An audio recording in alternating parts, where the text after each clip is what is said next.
Hello, everybody. Welcome to the channel. My name is Manan. In case you are new here today, I have a very special guest here. My guest today is Edvin Primak. He is the Chief Operating Officer of TalentBite. He is by profession a recruitment expert, and he has been doing that for almost 10 years now. He has no formal degree in recruitment or in the sector, but he has worked his way up from the very foundation all the way up to becoming an uh, becoming an executive, like the chief operating officer. Um, Great to have you here, Edwin. Welcome aboard. How are you doing today? Hi, Manan. Thank you. I'm doing fantastic today. Yeah, great to have you. Where are you located, by the way? Tallinn, Estonia, in the city Uh, center. in the city center, okay. And I'm guessing that your work, by the way, I didn't mention it before, but Talent by the company that Edwin works for creates what was it? Remote development teams, and they were doing it pre-COVID as well, so that's kind of interesting. But okay, so let's begin. I think what I would like to talk a little bit about is your story. So can you tell a little bit about uh, growing up and a little your professional journey? So how was it? And because one thing I think that is also might be interesting for the viewers as well is that throughout your work career you have had a very consistent trajectory. You have found this role of recruitment, this sector, and then you have stuck with it. So I'd really like to hear your story, and maybe you can, through your story, also tell what was it about recruitment that really attracted you. Yeah, I'd absolutely love to do that. Um, my story in a short version is that I grew up in a mixed family. So my mother is Estonian, my father is Russian. And when I was young, I had some health issues as well. I had asthma. And for those reasons, I spent a lot of time with my grandparents. Um, Funnily enough, last Thursday they celebrated their 50th wedding anniversary. So they've been together their entire lives. What a great role model to Mm. have. So everything and Palju õnne. anything. Very So rare. Very rare in Estonia. it is. It is. So it's a fantastic role model to have and see and kind of project on yourself as well, wanting to achieve that one day. But the majority of my childhood I spent with them. So most of the values I have and that I follow today, I've learned from them. And just as a side note, are Soviet people. Mhm, So mhm. they're rather more reserved with strong family values and everything. And growing up, I always had this entrepreneur spirit in me. I can remember a story when I was quite young, maybe like 11 or 12. My grandpa took me to the store and I used to buy sweets. And then every Saturday and Sunday we had movie evenings, and I knew that they would crave for something sweet. So I packed it up in a suitcase, which I opened then during the movie night. Every single thing he bought me had a price tag on it. So I resold what he bought me because I knew that everyone would like to have a chocolate bar during the movies. So that's how I first made my pocket money. I got my first official job when I was 15. I was selling newsletters, newspapers. Then I did a lot of like customer service jobs as well. And at one point, you understood that, hey, it's all fun, but you can't really build a career, a solid career within that industry. It's those were the jobs that teach you how to communicate with people, make you realize and understand what your interests are and perhaps what is it that you want to achieve or do in life. And I wanted to find an office job. And at that moment, I had two job offers on the table. One was from the recruitment industry, and the other one was from iGaming. And funnily enough, I actually chose the recruitment position, although it was the lower paying job. And I remember as it was yesterday, and I did it because I knew it would challenge me. I'm an introvert, funnily enough, in my career and in the industry that I work for. I'm the kind of guy that usually sits in a company of people. And I usually say when I have something meaningful to say or comment, but I'm a great listener. So I knew that if I was to start working with different people in recruitment, it would challenge me every single day to open up, to learn more about myself, to understand perhaps why I became introverted in the first place. Um, and long story short, that was my first professional job. I stayed with a company for over 2.5 years. I started with the very simplest position of sourcing specialist, reviewing CVs on a paper format. Moved towards the recruiter, and then was actually doing already international and cross-border recruitments. From there on, I moved to another agency. There I was recruiting world and Europe-wide, which was a new experience for me. And after being in agencies for over 3 years, I understood that something is missing in my career. And I quickly identified that it was actually the people aspect. You know, when you work in an agency environment, it's fantastic because you get to work with so many different companies. So you understand how different industries work and how different countries and the cities and the opportunities that they have kind of work. But you never really get to experience or live the success of the people that you hire. You can't meet them during their first working day. You can't see their first big winnings or achievements at work. And you can't catch up with them after a year or a few months asking, hey, how are you feeling and doing? So I understood that to get that experience, I needed to move in-house. And that's something I've never done before. That was the moment when I joined Telia in Estonia. I think we all know what this company does, who is local here or to the neighboring countries. And after working in a corporate environment and setting for some time, um, I understood that I would like to have a bit more of a freedom to create processes, structures, because as usually in big corporate environments, decisions take a very long time to make or to approve. And that's why I was looking to find myself a startup. And that's where Bob W came to place. Bob W, just shortly, is revolutionizing the hospitality industry. So it's providing service departments all around Europe, but it's tech driven. So they have an in-house engineering and product team as well. Absolutely lovely bunch of people. And I worked at Bob for a bit over a year. I joined as employee number 46, if I'm correct. And by the time I left with a very small in-house recruitment team, we grew to 128 people during 1 year. So we tripled our headcount in 6 different countries around the world. And after doing that job for some time, I understood that, hey, maybe there's something else for me as well out there. And that's where Talent Byte came into the play. And as they were building remote development teams, I was very excited about how they're doing that and how is that even working nowadays.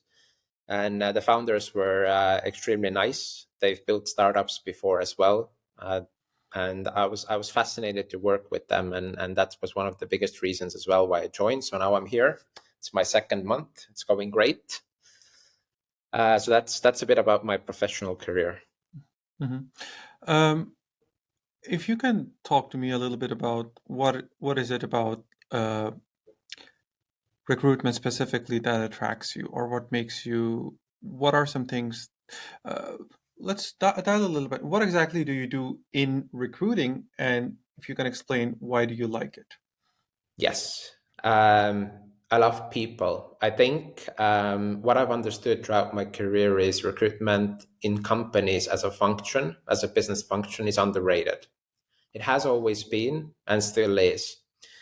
Why I love recruitment is because how I look at it is we give people an opportunity to change their lives.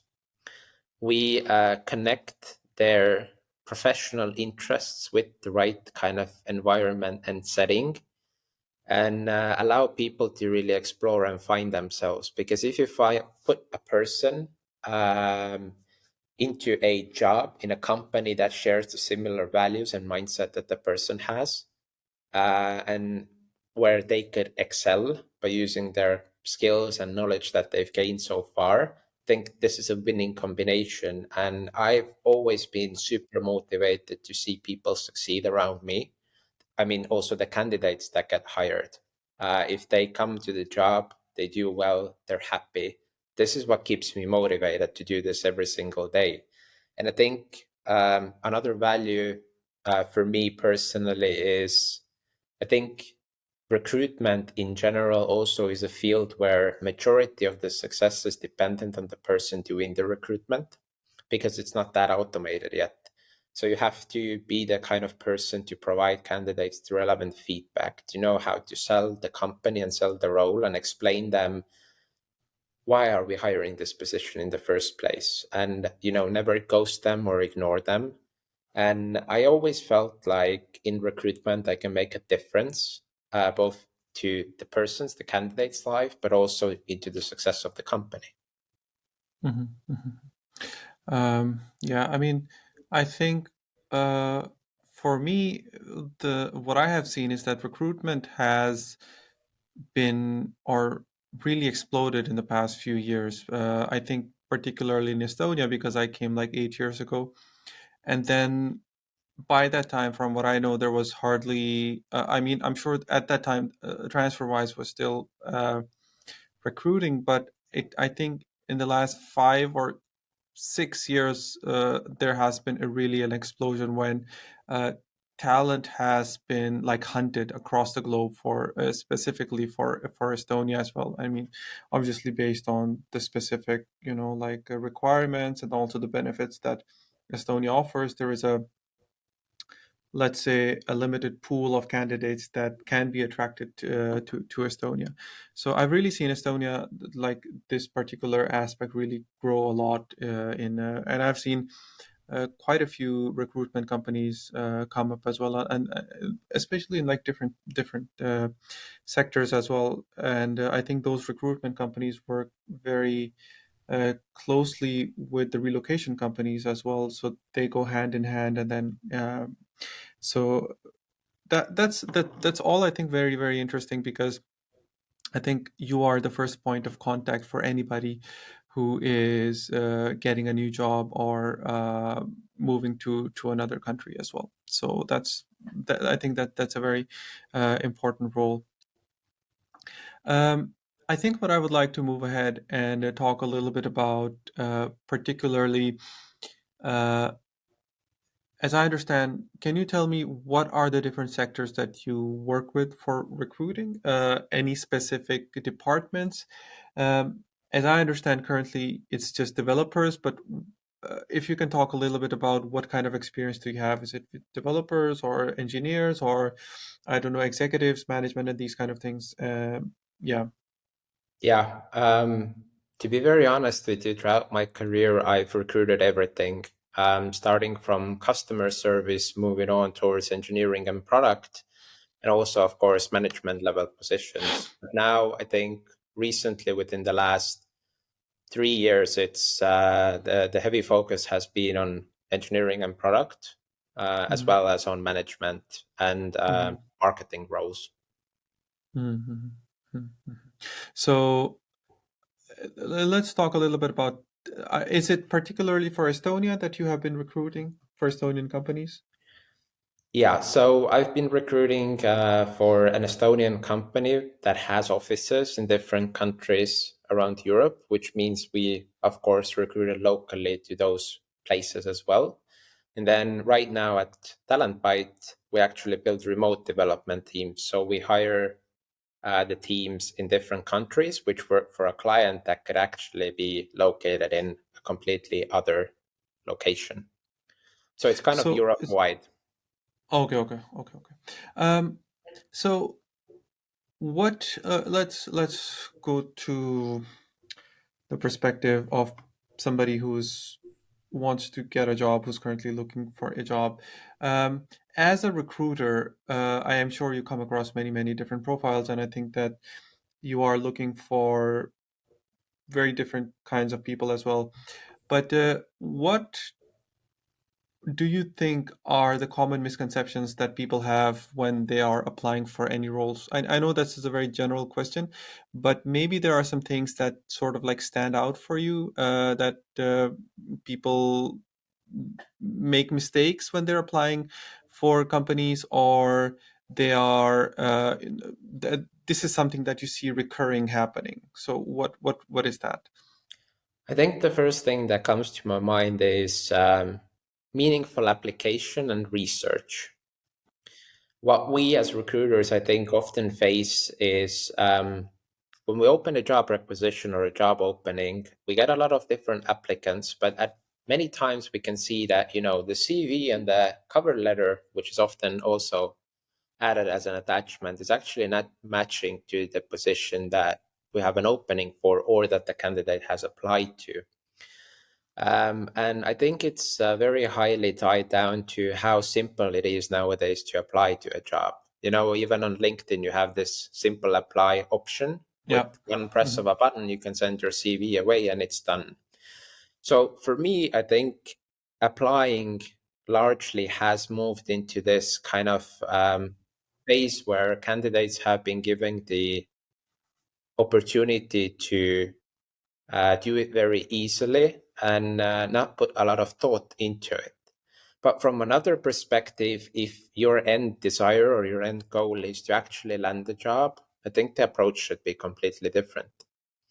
And I think the second thing which I can point out is what I've seen from my previous career is candidates often join interviews unprepared. Mhm.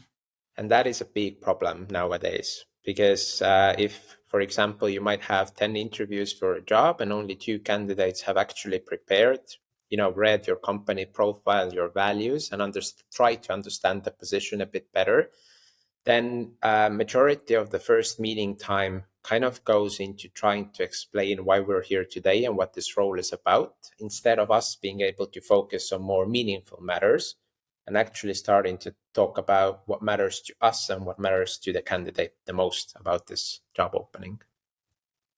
Mhm. That's a very interesting idea.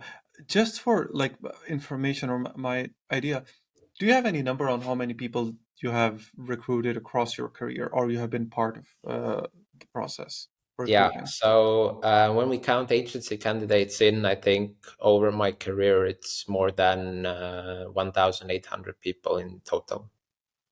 That's a lot. I want to dig a little bit deeper into the process and. Uh, So starting from the very beginning, when a job role is opened, right? So you mentioned that normally, if we go through the traditional route, it's your CV and it's also your cover letter, these documents that you share to the company email. So what are some things that applicants can do, put in more effort for these two aspects to sort of make themselves stand out or unique? I know you mentioned already that it's very important that you read the company information, the profile, what exactly is the job description or the requirements, but anything else, any tips that you'd like to give? Yes, I think I'd like to approach your question from another angle.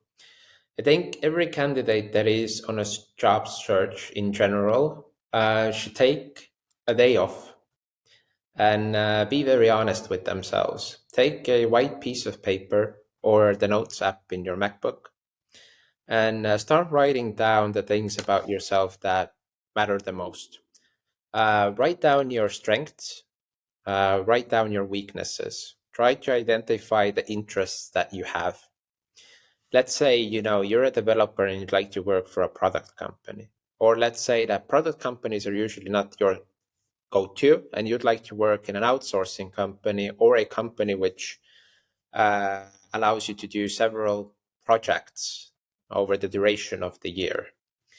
Try to write down as many of these things as possible, and then based on what you've come up with, do some market research. Try to pinpoint down 10 top companies that match your interest area.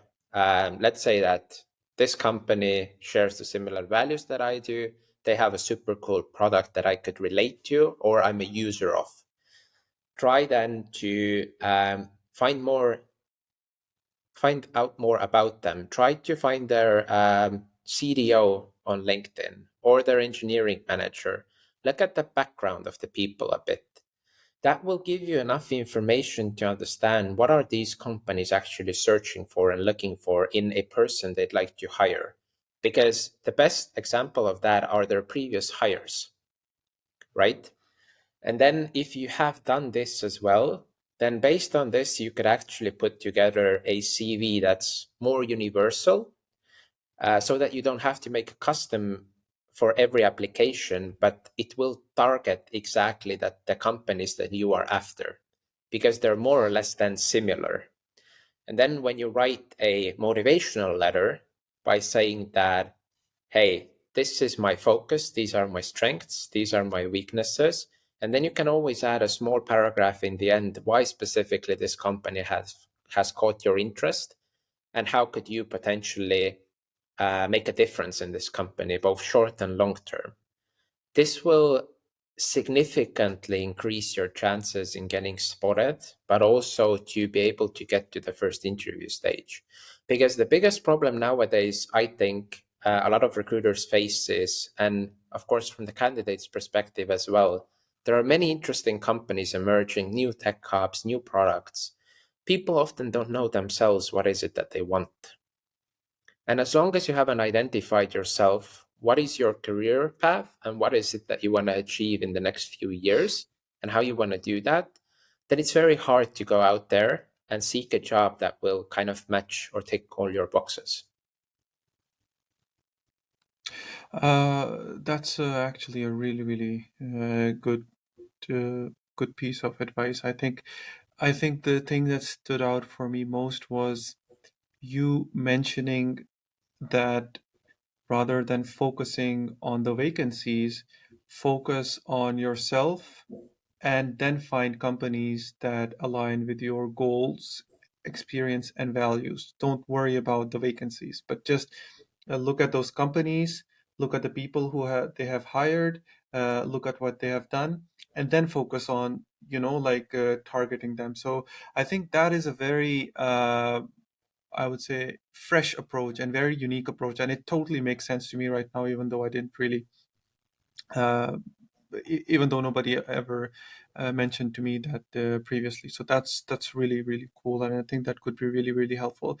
But overall, I think that this idea of having exactly what you want and going in the direction of that, the self-awareness, I think that's very lacking because for me, if I can give you a little example from the people that usually come up to me, is that most of the people I or like who approach me, their goal is to uh, relocate. Like for example, if you are in Pakistan or India, your goal is to just settle in another country. And I think that is not a very good motivation, because specifically if you are targeting a company just because you want to, get out or get someplace, then this company has no specific utility to you other than that they're inviting you there. And as soon as you find something different, then you will just switch to that. So I think it's very important that you focus on, of course everybody wants to relocate and wants a better future for themselves as well, but it's also important that you find something unique and something that uniquely speaks to you in the company as well, because otherwise every recruitment manager or the manager is thinking, why us, like what makes us special. I think that is a big question that you think when you mention about this, why this company would help me. That is the question that is being answered, or that is what needs to be answered to make sure. And I think that the logic that I explained previously actually applies as well if you're a candidate from abroad.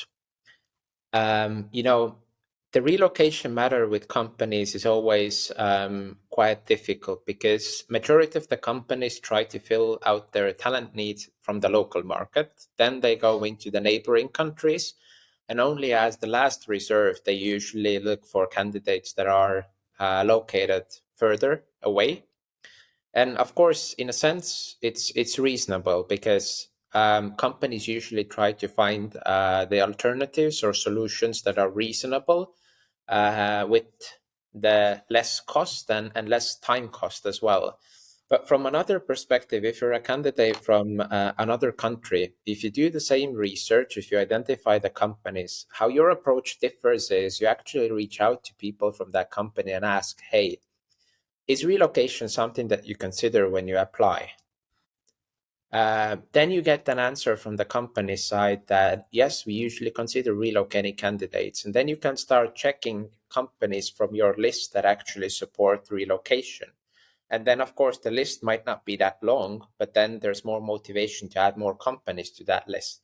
So instead of, trying to send your CV and cover letter or application or asking that, hey, I'd like to apply, ask them if they're open for relocation, because that gives you that clear identification that if or is relocation for me for this company possible in the future. And if the answer is yes, then you can monitor for their job openings. And when one opens, this is your chance to kind of go at it and try and grab this opportunity by the horns. Mhm. It's Um, simple. I would like to move a little bit ahead and ask about this another topic that I was thinking is about the CV. Um, what exactly are the things that recruiters are looking for in a CV?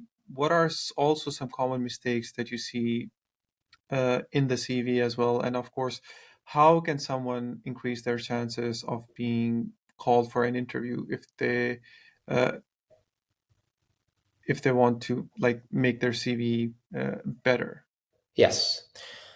I think CV should be as simple as possible. It should be easily readable. My strong opinion is CV shouldn't have a photo of you on it at all. It should just have your name, your contact data. I think the summary part or the description part of yourself is very important, where you could use just a few phrases to kind of summarize either your experience or what is it that you're after. When it comes to the job experience, one mistake I've often spotted in my career is candidates write out that where they've worked and the companies, but they don't really list the things that they have done within their role. Or even better, it's also good to pinpoint down a few of the accomplishments that you've had, because your role could have, a significant impact on delivery time or saving costs for the company and etc. And I think that you should always have potentially a reference or two in your CV, just in case that people could reach out to. These could be limited to just LinkedIn profiles, so that if companies want to do some background search on you, then they could just ask your references like, hey, this person has an interesting profile, could we potentially reach out and ask a few questions about what they actually did in your previous company. And when it comes to engineering and product, I think the most important thing sometimes lacks is developers and engineers in general like to list their full tech stack on their CVs, which is often very wide. And as a recruiter, we would like some way to understand what are the main technologies you specialize in and you've worked in, and then perhaps what are the technologies that you have some kind of experience or that you've had to encounter in a project that you've done before. And that would kind of clarify for us as well that if the tech stack that you possess is something that our company is looking at the moment, or for example, in an agency setting, then any of our clients potentially needs.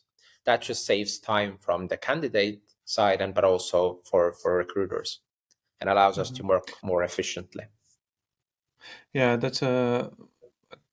think that's a very interesting idea. So sharing what they are like core competencies, like fundamental, something that the stack that they're good at, and then also the other things that they have come across and they have some knowledge about them. Or you're saying that we should like distinguish them or separate them to make sure that this is the fundamentals that you have, Yeah. and these are the auxiliary, the expertise that I have. Correct. I think the modern CV tools allow you to very easily identify that with those scales that are that you can incorporate to the CV, either on the left side, right side, or lower side of the CV, which have these few dots out of 5, for example, on how proficient you are in something. And I think kind of distinguishing your core skills from other skills that you might have on top of that is just quite important, because that kind of allows us to also understand that, are you a specialist that focuses solely on this stack, which means that if you have 6 years of experience working with this and this has been your main focus, then it means that probably this candidate will be very strong. But if you have a wide variety of technologies on your CV, then we don't really identify, or we even can't identify on the CV, what is it that you've been focusing on for the last 2 jobs that you've had. And then, what often happens is, I think in some companies, that under a very big amount of applications and limited time, the CVs that are not matching exactly the expectations for the role often get overlooked. And this could then help you have better chances in getting the first interview stage. One thing that I also see, and it's something that I'm currently also curious about, is that what about people who are trying to pivot? For example, if you are from a different field, let's say somebody is from marketing and they want to move into product. Maybe somebody is from automotive engineering and they want to move into tech side, and that aspect of product or management into the tech side. So, what are like some important things that are really need to stand out if you want to take that leap? Because of course, I'm guessing that you need to do your homework really well. You need to, make sure that you are up to date on the company, why you want it, how exactly can it benefit you, and how exactly can you benefit the company. But in your experience, do you see that happening? I know, and what exactly are the things that people look for in these specific scenarios? Great question. I first can recall that I've seen this in practice before, in an in-house environment, in an in-house setting. And in-house in that sense, of course, for someone that wants to pivot or change the direction, is a bit more simpler. Why? Because they're a part of an organization and they understand how it works. So Yeah. they also can have very transparent conversations with the stakeholders Mm-hmm. and managers, in order to understand and speak that, hey, this is my interest. This is where I'd like to focus from now on. Could we start the integration process somehow for me, in order to move from, for example, marketing into product? And what are the requirements that I should match when that should take place? Then, of course, you can work individually together with the stakeholders from that team and the manager, in order for your transition towards that department to be smooth. When we are talking about kind of moving from one company into another company, and also changing the kind of direction, then I think people should really put a lot of attention on the core skills and knowledge that is, still the same. Because a lot of the skills that you have and a lot of the traits that you possess by today will be as useful in your new role as they are in your existing one. And as equally much, I think you should put focus on what is it that are your weaknesses in this sense for some time, that you would have to upskill when you change that direction, and what is the knowledge missing for you. And then ask yourself, how can I gain that knowledge as quickly as possible and as efficiently as possible? And then kind of start thinking onwards from that moment on, because it's very individual. One role could have very limited expectations. For example, if you want to move to a junior role in product from marketing, that's very possible. But if you aim for more senior roles, then it's a bigger challenge if you have zero of the technical skills, or then the capabilities and knowledge. Then it's already a complete career change for the person. Yeah, this is something that I have seen across my class fellows and my other colleagues as well, who have been able to pivot in this similar direction as well. Some of them even went to the university to get a degree in this separate career. Some took courses.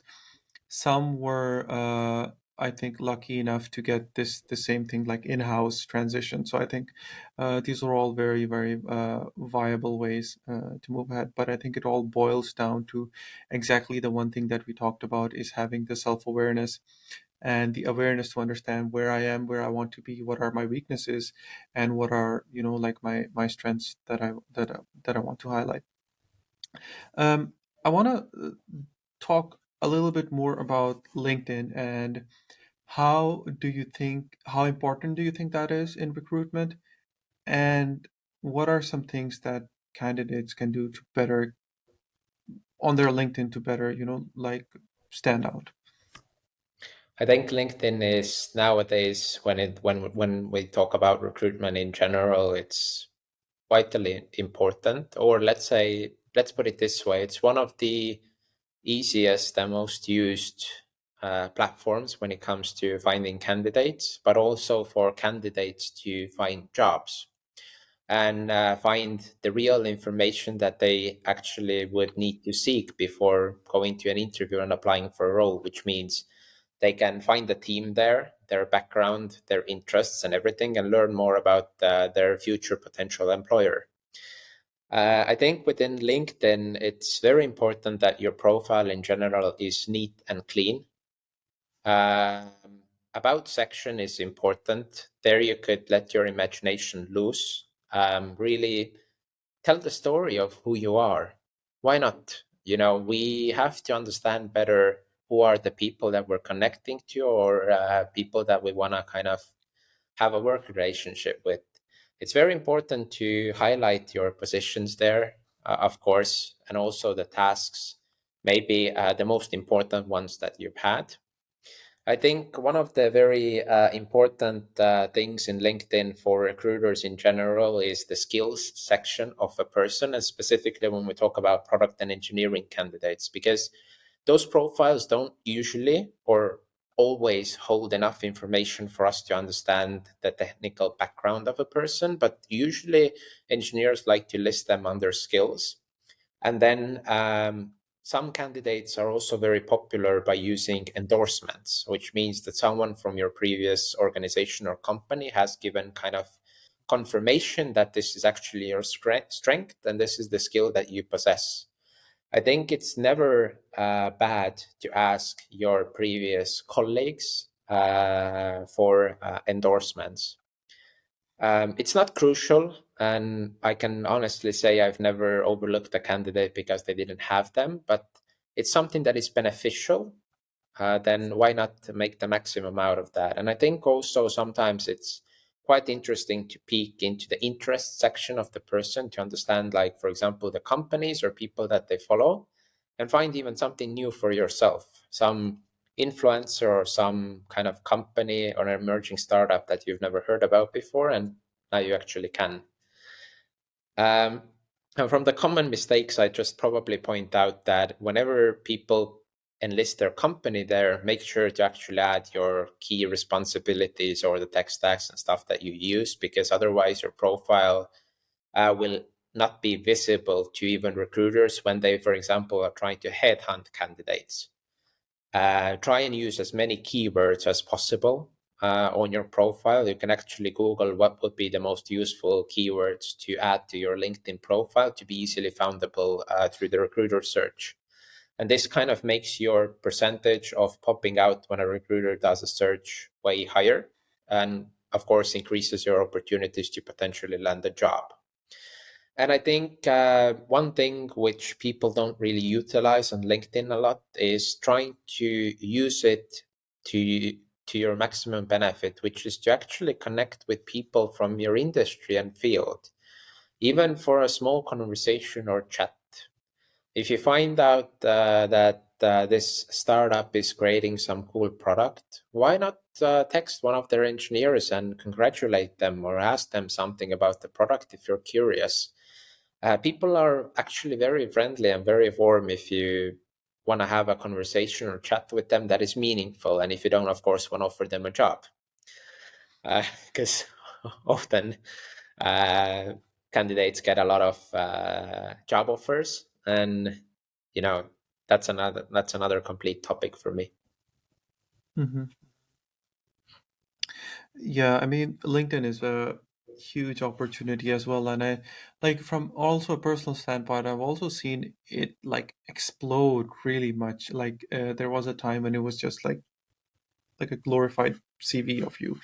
But now I think the main benefit of LinkedIn is what you said about reaching out to people and networking, because almost every professional is on LinkedIn or should be on LinkedIn. And if they are linked with their company, you can search for them, you can find them, then it can become a great learning hub. And I'm finding that out myself as well. Like I'm also would like to transition to more product tech side role as well. And what I did was that I just posted on my profile that if you have any product managers that would like to have a chat, and a couple of people responded, and then I booked a call with them, chatted with them about like what is their day-to-day job, like what exactly happens in this exactly role, and then if this is something that I would be more interested in, or it aligns with my strengths or my key career goals as well. And I had a really great chats with people who are some of the people were from the past companies that I worked with. Some were completely new, like they just saw me my LinkedIn post. So I think it's a huge opportunity, professional opportunity there that you have on LinkedIn. Absolutely. I think one of the things I've always told the hiring managers in the companies that I've worked for is try and use it and actually, for example, schedule one meeting for yourself per week with a potential future candidate that we would like to invite to apply at a stage of our growth. Why? Because from candidates, you will learn about the market situation, which is currently taking place. You will get better insights into what other companies are doing, how other recruitment processes work, what could potentially be the improvements we could do to our process or our home assignment. Are there any cooler alternatives or new kind of platforms to use for that are more candidate friendly? Like the options there are limitless. It's just that it requires some time and effort, but it's something that will pay out huge in the long run. LinkedIn is not a tool, you start using today and you see the results tomorrow. It's just not how it works. It's Yeah. persistence and consistency over a long time period, making posts with 5 likes that will eventually grow into hundreds. And I think consistency is key, and this is what majority of the people lack, because I've also felt the same way at one stage that you make posts but they're not very visible and then you give up. But this is that one tool you should never give up on. Hmm. Yeah, I think that's that's very important. And like I think one important thing to highlight here is that you shouldn't do it for posting's sake or for consistency's sake. I think you should find something that you are more comfortable doing, that you like to talk about, you like to explore, you like to chat about, and then talk about it more. Because I find often people getting into this situation where they say, I have to post like 3 times a week, or I don't know, like 4 times a week. And then you find out that you're just posting garbage just for the sake of posting. And I agree with you.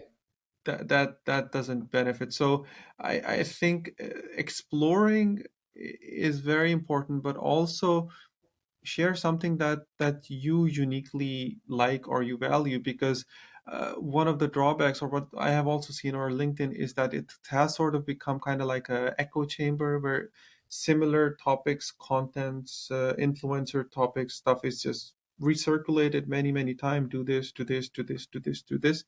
But I think having your own unique story and the personality, that's I I don't find it very often on LinkedIn.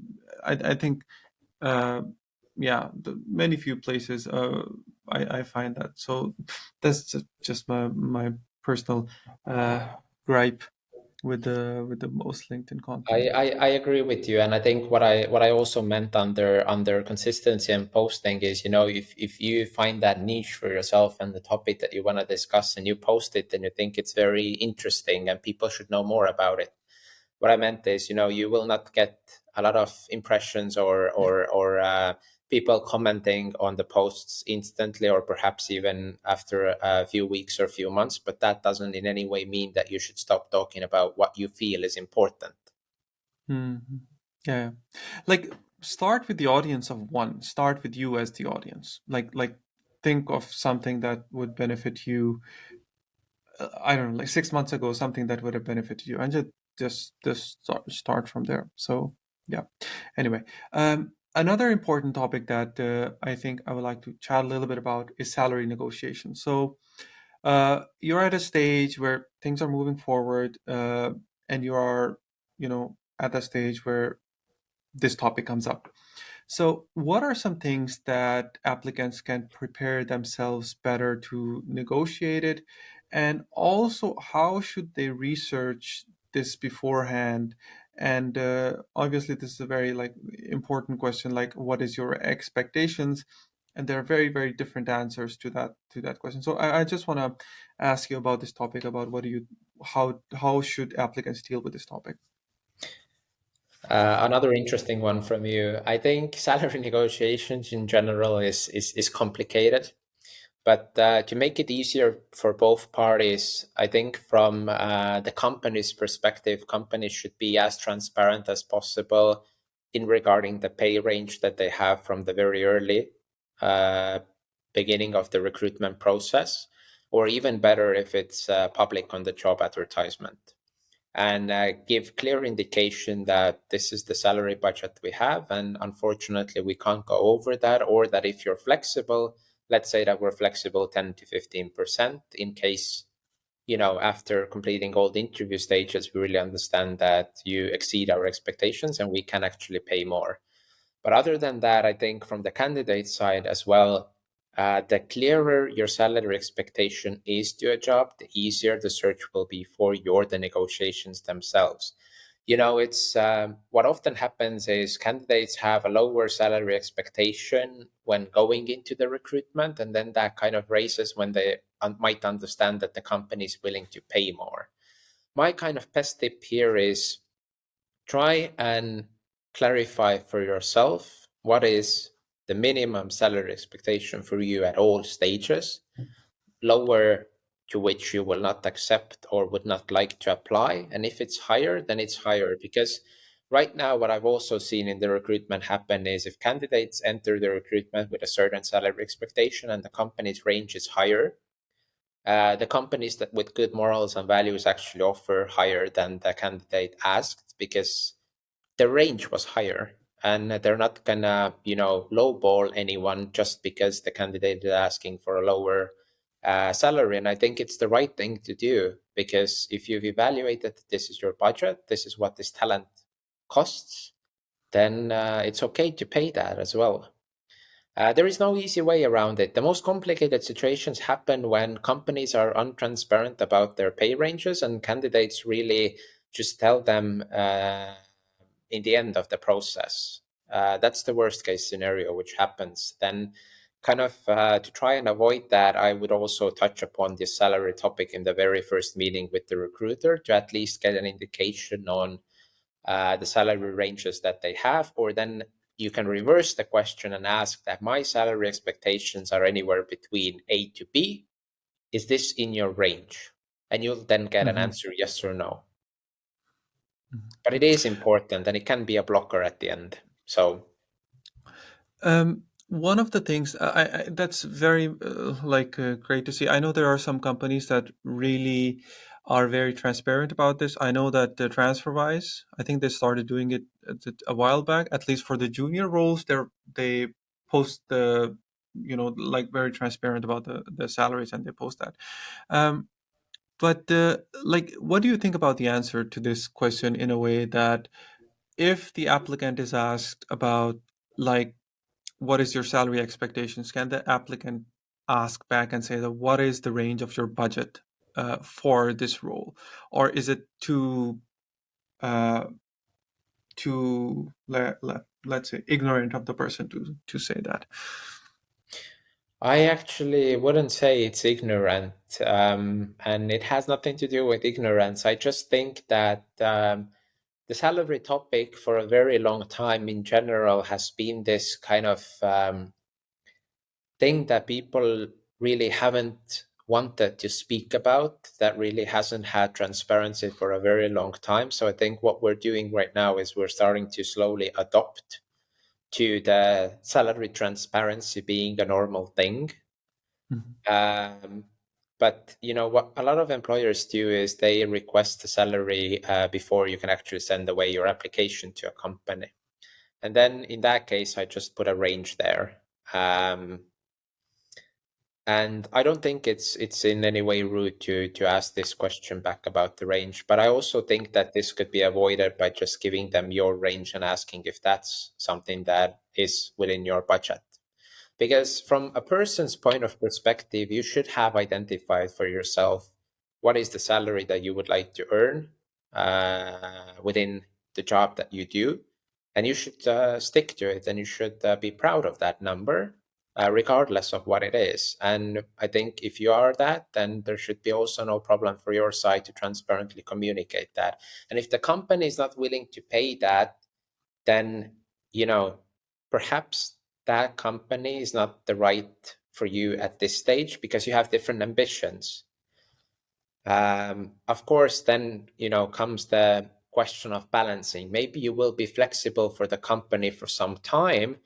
And after, for example, your trial period or after a year, there will be a salary review. These are, of course, individual, and these situations are very often hard to tackle. But you can always put a range and then say, I am to somewhat flexible based on your range. Kind of, Mhm. you have to nitpick and choose an option which you feel comfortable with. And then, of course, it depends on the company that you apply for as how they kind of do the salary negotiations and how transparent are they about the ranges. Mhm. Okay.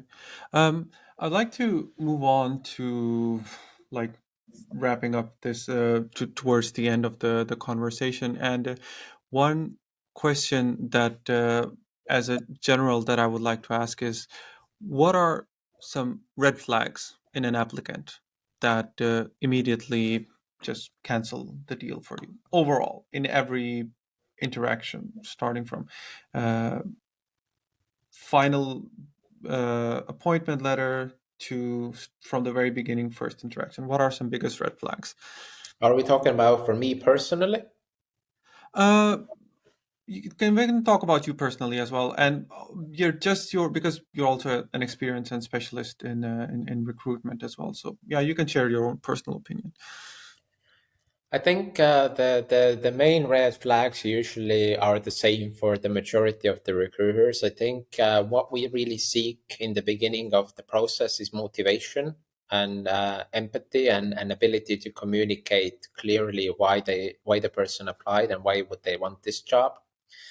The red flag is when the candidate hasn't done any homework whatsoever to understand even the very basics of what the company does in general. I'm not speaking about extensive research, but at least the product or the team side or the value side is very important nowadays to companies and also should be to people. A red flag during the first interview for the majority of recruiters is if the candidate doesn't have any questions. Mm-hmm. I think every single interview should be a two-way street and should be a communication between two people. And I usually look at it more from a conversation perspective. And the candidate should always have been given time to openly ask the questions that they're interested about. But Also, the reality is in often of the cases, candidates don't have any questions prepared, or then for some reason they would like to not ask any because, maybe people sometimes think that I might be asking too many questions. And in honesty, I think you should have uh, listed yourself some of the questions that are vital and most important for you when making a decision in whether join a company or continue with your application. And you should ask them honestly, and you should be able to get an answer to them already during the first interview stage. Then I think another red flag is if the candidate hasn't been at all transparent about the other processes that he might have had in the same time, and then it kind of shows itself somewhere in the middle or closer to the end of the project. Like, let's say that you move forward with the candidate, you express your strong interest and tell them that there are only two finalists, we're choosing between the two of you, and then they're motivated to continue. And then at one stage, they might stop and say, hey, I actually got another job offer. Although a recruiter might Mm. have asked during the first interview, like, if it's not too much of a question, would you happen to tell me if you are in any other recruitment processes so that we could take that into consideration time wise when moving forward? Because if another candidate is in the final stage of another process they're wanting to accept, but they're only here for the fun to kind of apply and get the second option, then that causes like an issue or a problem. What other red flags? These were the main ones that kind of popped to my mind um, at this time. Mhm. Okay, same question, but now if you can briefly just mention biggest green flags for any candidate. Knows what they want, they're motivated, they're interested, they're communicative, they go for an extra mile with simple things like looking some additional information up. Someone that is always on time. Someone that during, for example, homework stage asks questions, really wants to understand the essence of why we're doing a home assignment in general. And what is the value of the home assignment for us as a company? What is it that we want to evaluate? How can they best show themselves? Someone that is interested, keen, and asks about the team as well. Someone that shares similar values, in general has empathy, likes people, and kind of is a fan of the company or product that you work for. Mhm. That's I kind of really like how so much of it has to do with just a good person to be around. Like so much of what you said is just kind of in this one topic of uh, just being like a good team player, because I think that is such an important uh, quality. I mean, I would say even more so than your technical expertise as well, is that how how much of you are a team player, that not just that you know a lot of these things, but you are able to ask for help when needed, and then you are able to give help when somebody else need it. And The honest truth is your technical skills can always be taught. yeah. The things that are very hard to teach people are soft skills, are Yeah. the wantingness to have good people around, empathy, communication, really enjoying the collaborations and being helpful towards others. This is something that money can't buy you. And this Yeah. is also something that is very hard to teach someone if this isn't in their DNA. So Yeah. it's always better to search for a person with great soft skills and good values that is technically capable, or then with little assistance and support can get up to the level that you need them to be at. Hmm. And if I'm taking a leap here, and then I think that is the whole purpose of the interview process as well, right? Because they don't, like, the main idea is to know how you are as a person, how you are talking, interacting, doing all these things. Uh, that is why we have this, like interview process to meet in person and then uh, talk about these things. This is what an interview should actually measure, and then the home assignment attached to that should solely be the indicator of your technical capabilities, Hmm. which you've previously mentioned, and then you actually show in reality. But where the problem often comes for is different companies, I think nowadays even they measure or try to measure different things through interviews. And Hmm. then it kind of becomes unclear as well on how much should I talk about me as a person and my involvement, or in terms of how technical would they want me to be. So, the better the company and the interviewer, the easier it will be for you to succeed in an interview as well. Yeah.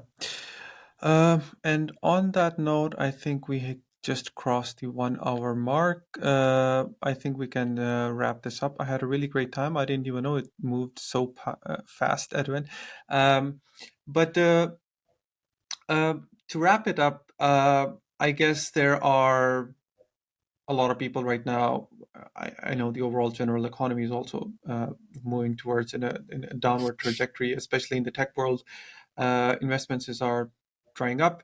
A lot of people are looking for jobs in this sector and overall as well. If you could uh, just say anything to them, what would you tell them? I think the one Anything? thing I would tell them is to network. You've all worked with different people in the past from different companies that might have moved on and work for another company right now. There's no better reference to you than someone that you've worked with in the past. And they might have an opening that isn't even public yet that you could fill in. So try to ask for assistance. There's nothing bad in it. People are people and people should help each other. So try to network as an additional tool to applying. I think you multiply your chances to landing a job. Great one, Edwin. I totally agree, and I think one of the things that I realized in my very first job was that people are the biggest asset you have. Like it's not your salary, it's not your job position, it's not your occupation, but the people you know. Because only one person in the right place at the right time can just completely change your trajectory as well. So, uh, like I know we didn't talk about this subject, but about burning bridges when you leave some company or leaving something on a bad note, that is like, if a person has a long-term view, that is such an absolute no-no, because uh, you never know exactly what life will bring, and no matter how successful you are, you never know when you will need the help of somebody else. But I think that shouldn't even be the motivator. I think all the people that, kind of have this empathy and good work ethic, they will always leave companies nicely.